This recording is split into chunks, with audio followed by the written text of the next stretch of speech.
મહારાજના શરણમાં આ દાસના કોટી કોટી વંદન કરું છું વાલા। મહાપુરુષોએ કહ્યું છે કે ધન જોવન રાજમાં અવિચલ રહે ન કોઈ, દિન ગયા સત્સંગમાં વહી જીવન કા ફલ હોય। એનો પ્રગટ પુરાવો અમારા રામલાલ મહારાજને આજે પ્રત્યક્ષ પુરાવો એમને પ્રગટ કર્યો હોય ને એવું અમને લાગે છે। એટલે એમના ગુરુ મહારાજના અને એમના જીવનને ખૂબ ખૂબ ધન્યવાદ છે। મહાપુરુષોએ કહ્યું કે ધન જોબન રાજમાં અવિચલ રહે ના કોઈ, ધન ગયા સત્સંગમાં વહી જીવન કા ફળ હોય। ધન કહીએ આપણા જોડે જે સંપત્તિ હોય તે એમાં જીવન વ્યતીત થઈ જાય છે। જોવાન એટલે જવાનીમાં કશું આપણને છૂટતું નથી। અને રાજ એટલે સત્તા, ગમે તેના જોડે સત્તા હોય। એક મજૂરી કરતો હોય તો એના જોડે મજૂરીની સત્તા છે, કલેક્ટર હોય તો એના જોડે કલેક્ટરની સત્તા છે।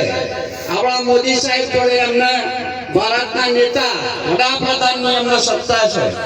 તો એક મજૂરી વર્ગનો માણસ હોય એના જોડે પણ સત્તા હોય છે। એટલે આ ત્રણનું જીવન વ્યતીત થઈ જાય છે। અને આ મનુષ્ય દેવો નહીં દુર્લભ એવો મહાપુરુષોએ પ્રમાણ કર્યું છે। દેવો નહીં દુર્લભ એવો મનુષ્ય જે આપણને વર્તમાનમાં મળ્યો છે, પણ આપણે કોઈ કરી શકતા નથી। જેવા આયા એવા જ પાછા જતા રહીએ છે। આયા હતા મુઠ્ઠી બંધ કરી, આ શરીર જન્મ્યું એ વખત મુઠ્ઠી બંધ હતી, અને જે વખત નિર્નામીમાં આપણે સંસાર તરફ આ શરીર જાય છે એ વખત હાથ ખુલ્લા હોય છે। કશું લાવતા નહીં, કશું લઈએ જતા નથી। પણ આ મનુષ્ય જીવનનો સાર શું છે, સાર્થક શું છે આ મનુષ્ય જીવનનું, કેમ મળ્યો છે આપણને, એનો આપણે વિચાર કર્યો નહીં। અને જો આપણે શીશ નમાવવા મોર્યા તો ગમે તેનું સ્મરણ કરવા મોર્યા, ગમે તેનું ધ્યાન કરવા મોર્યા, પણ આપણા નિરોધ મહારાજને વાત એવી કરી છે કે હમ હૈ જોગી, શબ્દ બરોબર ધ્યાન આપવા જેવું છે। મહાપુરુષો શું કહી ગયા છે અને આપણે શું કરીએ છે એનો ખૂબ વિચાર કરવા જેવો છે। શબ્દોમાં સાર છે, મહાપુરુષોના શબ્દોમાં સાર છે। અને શબ્દ હમણાં કઈ ભાઈ શબ્દ લોહીએ તો એમાંથી સાર મળે એવું છે, અને એમાંથી માર્ગદર્શન આ જીવન જીવવાનું મળે એવું છે। એટલે આપણા નિરોધ બાપુએ કહ્યું તો હમ હૈ જોગી, हम है जोगी अलख अनादि, नाम रूप गुण नहीं हमारे, कबहू न करूं अवतारा। પણ મહાપુરુષો નિરોધ મહારાજ જે બોલ્યા છે એ એમની ભૂમિકા ઉપર રહીને બોલ્યા છે।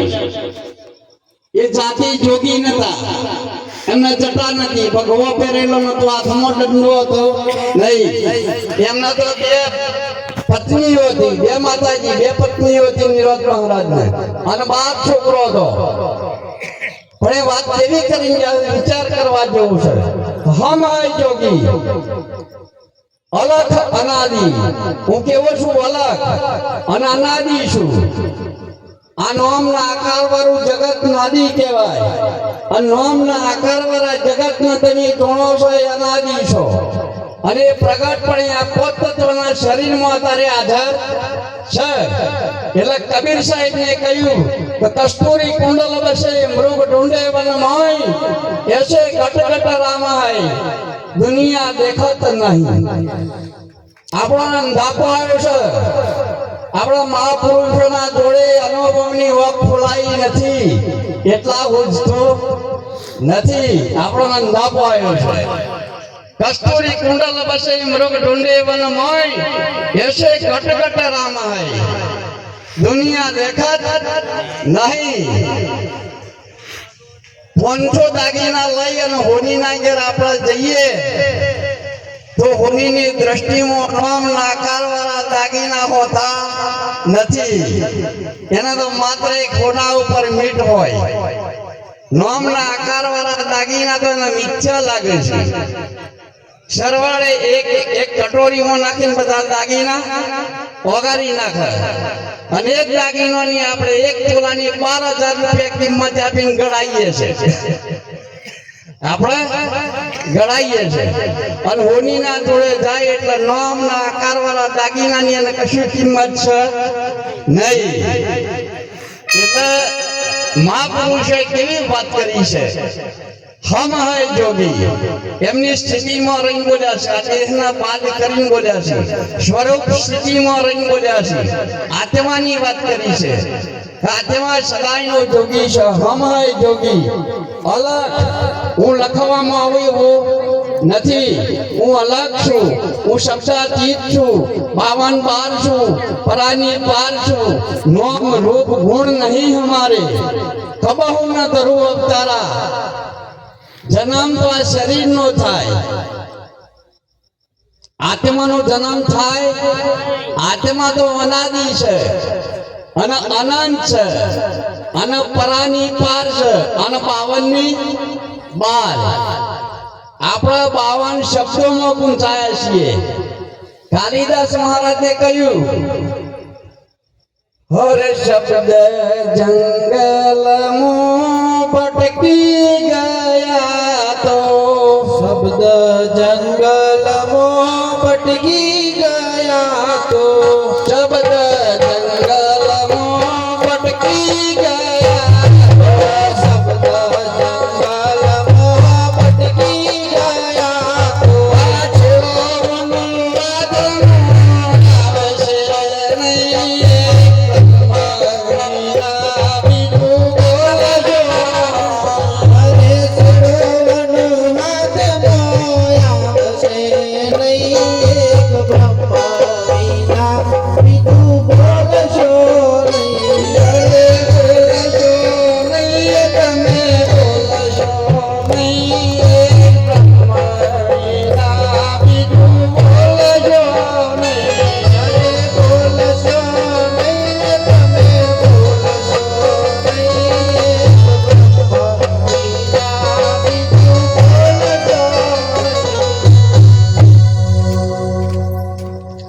જેટલું બોલે એટલું શબ્દોમાં આવે. અને શબ્દ છે ને આકારના પરખાવે છે. શબ્દ બોલીને કોઈ દાડો પરમાત્મા પરખાય એવું છે નહીં. અત્યારે જ ગોઠ મારી લેજો, સ્મરણ કરવાથી પરમાત્મા પરખાશે નહીં. સ્મરણ ગમે તેનું કરો તો શબ્દમાં આવ્યું. આપણે રામ બોલીએ તો સ, મંડપ બોલીએ તો સ, ગાય બોલીએ તો સ, બકરું બોલીએ તો સ, કૃષ્ણ બોલીએ તો સ, માયક બોલું તો સ, રમણભાઈ બોલો તો સ. શબ્દ આકાર ઓળી જાય અને જે આ શબ્દનો બોલનારો છે ને એ પોતે નિરાકાર છે. શબ્દ જે બોલે છે એ નિરાકાર છે અને એ આખા વિશ્વનો આધાર છે. એટલા સાહેબ ને કહ્યું કસ્તુરી કુંડલ બસે. કેવું છે કુંડલ? આ શરીર કુંડલ કહેવાય. કસ્તુરી પરમાત્મા છે પણ મન રૂપી મૃગ આ વિશ્વરૂપી જંગલમાં ફરે છે. દાડો ખસેલો વિશ્વરૂપી જંગલમાં આ મનરૂપી મૃગ ફરે છે. કોઈ જપનો, કોઈ તપનો, કોઈ તીર્થમાં, કોઈ વર્તનો, કોઈ જન્મમાં, કોઈ દાણામાં, કોઈ માળામાં, કોઈ મંત્રમાં આખી દુનિયા ભૂલી પડી છે. કબીર સાહેબ ને તો કહ્યું, કબીર કુવા એક હૈ, કબીર કુવા એક હૈ, પનિહારી અનેક. આ વર્જ્ય બધાની વર્જ્ય વિચાર બધાના જુદા જુદા છે. પનિહારી અનેક, કબીર કુવા એક હૈ, પનિહારી અનેક. बर्तन सबसे न्यारे बहे मगर सब में पानी एक है. આવું સમજવાનું આ જીવનમાં, અને સમજીએ નહીં તો આ જીવનનો સાર નહીં સમજાય. વ્યર્થ જતું રહેશે, પાણીના રેલા બેઠી જતું રહેશે. એટલે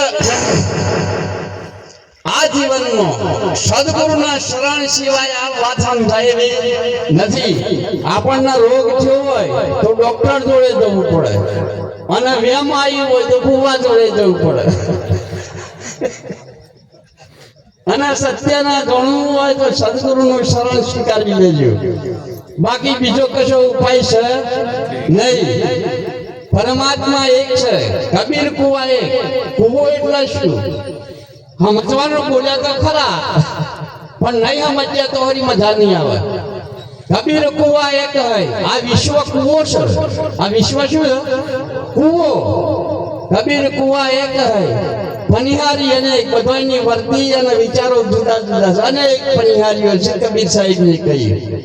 બર્તન સબસે ન્યારે ભાઈ, બધાનો નામ જુદો, આકાર જુદા, ઉંમર જુદી.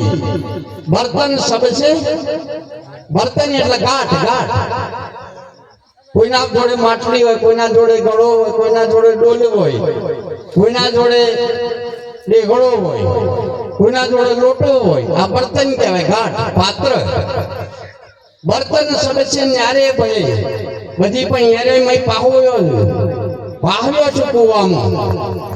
પણ બધાયમાં કબીર સાહેબ કે પાણી સિવાય કશું આવે એવું છે? બધાયમાં પાણી છે. પરમાત્મા રૂપી બધા બર્તનમાં પાણી છે. આવી વર્તી થશે ને એ દાડો આ જીવનની ખુમારી જુદી આવશે. હરે ઓહો રે તારી વર્તી ને વારજે,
ભજન દ્વારા આપણને ઈશારા કર્યા છે. ઘેર ઘેર કયો કહેવા જોઈએ, પણ આ સભામાં એક ભજન બોલીએ તો એના શબ્દોનો ઈશારો સમજી જઈએ તો કાલે અત્યારે જાગી જવાય. અત્યારે જગાય એવું છે. મહારાજ ઊંઘી જશે બધા, હો ઓનું પેલા દેખાય છે. કોક જાગે છે, કોક જાગે છે. મહાપુરુષને શું કહ્યું આ ભજનમાં? આ ભજન ગાવાનું નહીં અને એના શબ્દોનો સાર સમજવાનો છે. ઓહો રે તારી વર્તીના વારજે, વર્તીના વારજે ને અખંડના વારજે એવું કહ્યું. આ વર્તી ક્યાંથી વારતી છે પાછી? કોઈના ખેતરમાં જઈને કહે છે, કોઈનું બેરવા છે, કોઈના ઘરમાં જઈને કહે છે. ના, નોમ આકાર વાળા શરીર ને સત્ય મોની સેવા પૂંજા જવન દાણા માળા મંત્ર એનું કરે છે. તોથી આ વર્તન પાછી વારી લ્યો. મહાપુરુષ નું એવું કેવું છે? આ તો પરિવર્તનશીલ છે. આ તો મર્દોનું કામ છે. કાલિદાસ મહારાજ ને એવું કહ્યું. આ બધું મર્દોનું ગામ છે.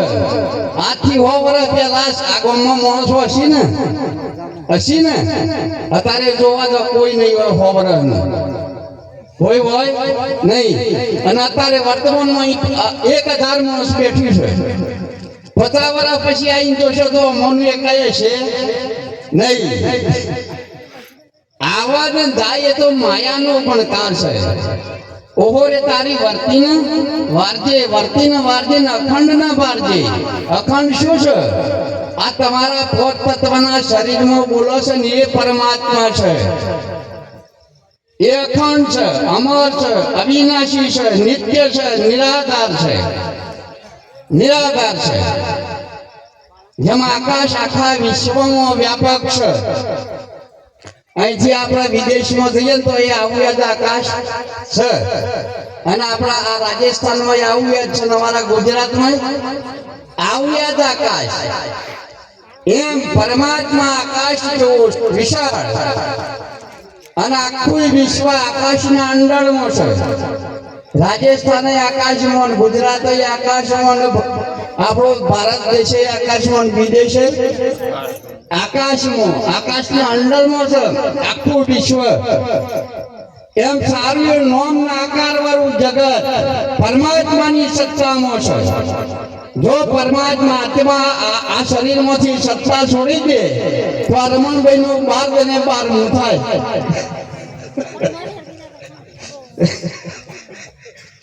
આ 12 ને રમણભાઈ નું 12મું. અને અમારા ભગવતી બેન ને લોકી ગયા ગેલો રમણભાઈ ગયા. એટલે મહાપુરુષે કેવો ઈશારો કર્યો છે. અરે જીવ તો મુક્તિ મેળવી લઈને ભાવે જો વિચરીએ. એ જીવ તો મુક્તિ મેળવી લઈએ ભાવે તો વિચરી.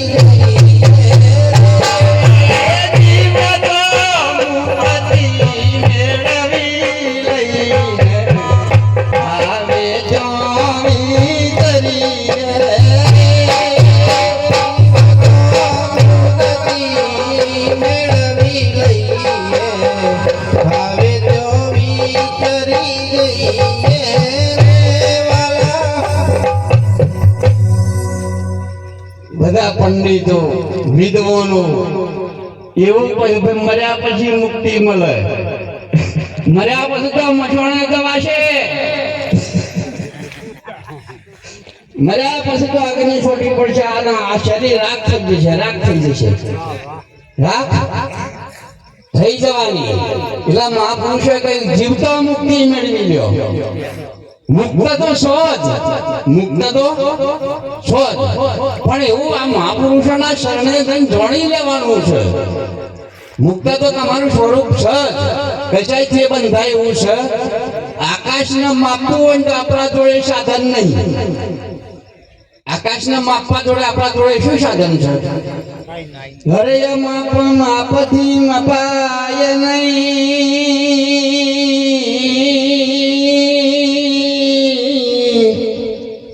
અને કોટી કરશો નહીં ઉપાય. રમણ તન મન ના ત્રાજવે તારું સ્વરૂપ કદી ના તોલાય. આપણે તનથી તોલવા માંગીએ છીએ. બબૂટી લગાવી, ભગવો પહેર્યો, જટા વધારી, કોતો બોળું કરાયું, કોતો ખાહડો બનાવ્યા, કોતો આ શરીરને ગોખા માર્યું. એમ કરી કરીને થકવી નાખ્યું. લોટ પોત થઈ ગયું શરીર. બેઠા જેવાય માર્યા.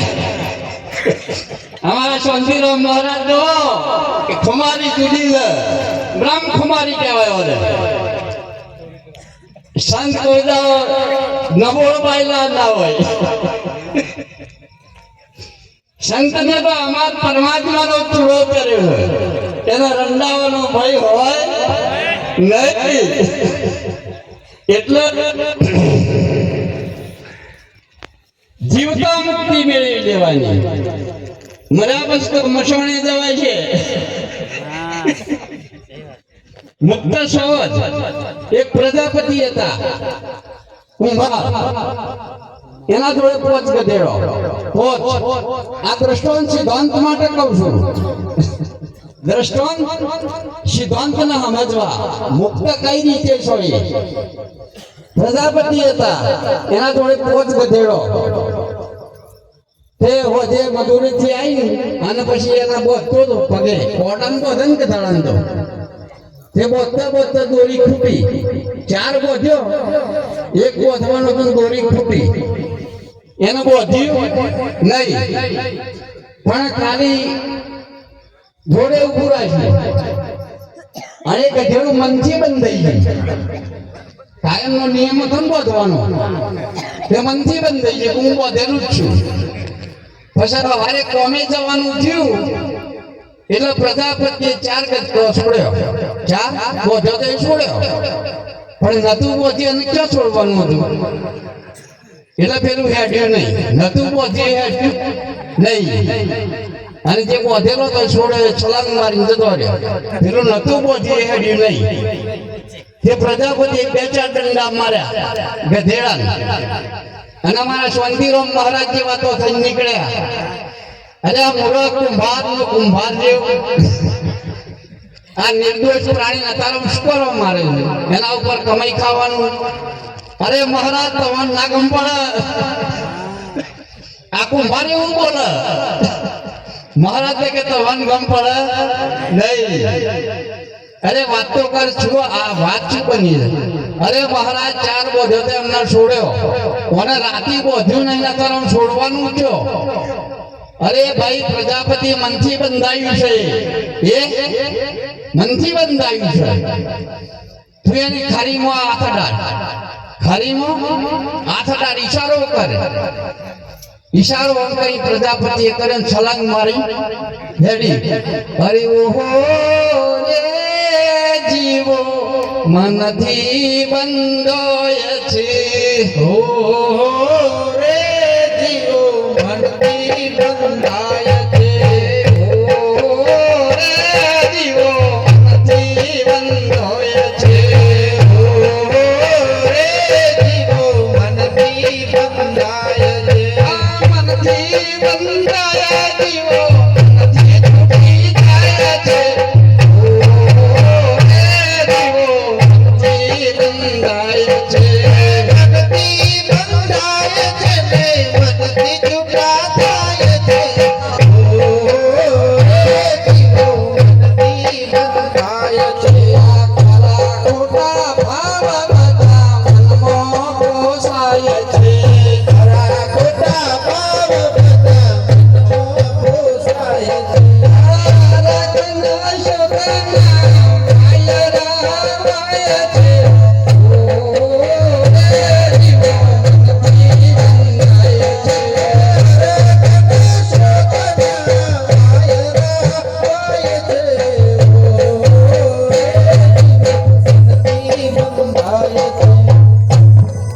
બેન ટાઈમ થાય એટલે કહેજો, ઈશારો કરજો.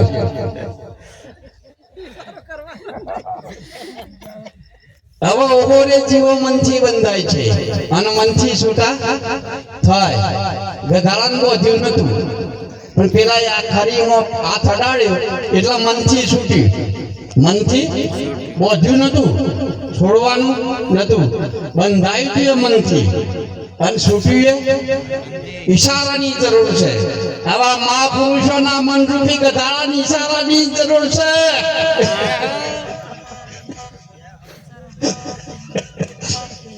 આ ઈશારો કરે બધા જાગી જાય. સલામ મારી મારી કરી જાય હાથ જાસવાની. એટલે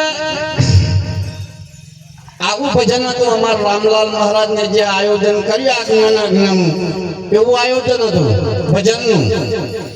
અને અમારા 4-5 સંતો જેવા સંતો જમવા માટે જતા હતા. રામલાલ ના ત્યાં અહીંયા આવતા હતા જમવા માટે. સમજવા જેવી વાતો બધી, હા, શીખવાડવાની નહીં. દ્રષ્ટાંત ને સિદ્ધાંત સમજશો તો મજા આવશે, ને કે આવશે નહીં. જમવા માટે જતા હતા આવા સંતો. અને સુરદાસ મહારાજ જેવો અધરો બેસી જતો રસ્તામાં. એટલે સંતો વાતો કરતા કરતા જતા હતા કે ભાઈ આજે ભજન છે, ભજન છે. તે જમવા માટે ત્યાં સુરદાસ ની આ વાત વાપરી પેલા સંતોની. તે સુરદાસ ને કઈ મને ના લેતા જો કે ભાઈ યાર જમીન મારા જોડે પાછો આવજે. તે નીકળ્યા બધા, સુરદાસ જોડે નીકળ્યો. તે સુરદાસ ને દેખાય ને એટલે પૂછવાની ટેવ વધારે કે ભાઈ જમવામાં શું બનાવ્યું છે? કે ભાઈ દાળ ભાત શાક માલપુઆ એવું બનાવ્યું છે અને દૂધ પાક. એટલે વધારે પેલું બધું ખાધેલું ખરું, દાળ ભાત શાક માલપુઆ બધું જમેલો પણ દૂધ પાક જમેલો નહીં, જીવનમાં નહીં. આ તો દૂધ પાક ની વાત છે આમાં પુરુષોની. એટલે વધરાન જપ કેન પડીને એટલે પૂછ્યું આ સંતોને કે ભાઈ દૂધ પાક કેવો હોય? એટલે સંતોએ કહ્યું દૂધ પાક દોરો હોય. દૂધ પાક દોરો હોય પણ વધરાન શું ખબર પડે દોરો એટલે શું? અમે દોરો કાળું લાલ લીલું પીળું તો ને જીવનમાં એક કલર દૂધ હોય નહીં. અમે કેનારો નહીં ભૂલે કે ભાઈ દૂધ પાક દોરો હોય. એટલે પેલા કઈ દોરો એટલે કેવો ભાઈ? એટલે પેલા પાછું વધારે થોડું લંબાયું કે ભાઈ દોરો એટલે બગલા જેવો. આમ બગલો જોડે તો જોયો નતો. હું બંધાબાદ દેહ કઈ રીતે? એટલે પછી પેલા ભાઈ નો હાથ ચાલ્યો શુક્લાસુ અને હોમ કર્યો કે જો ભાઈ બગલો. એટલે વધરો ગભરાઈ ગયો કે આટલો બધો ઓકો ખવાય નહીં. આપણને દેખાતું હોય નહીં અને આ ઓકો શું કો ઓમ આ દૂધ પાક ખાવું કેમ કરી અને ચેપાથી ખવાતો હોય એ શું ખબર? આપણી એ દશા થઈ જાય. આટલું દ્રષ્ટાંત પૂરું કરીને મારી વાળી વિરામ આપું. પછી ફિરસ્તા આયા દૂધ પાક ડોલ લઈ. એટલો વધરાય કઈ મારા નામ લીધા ભાઈ બોલે ને કે ભાઈ દૂધ પાક ક્યાં ઓકો બોલ નડશે. આ ગભરાઈ ગયા તો દિવસ વાળા તો કઈ સાઈડ બોલતા જ નહીં. ઓરડામાં જવાય જ નહીં.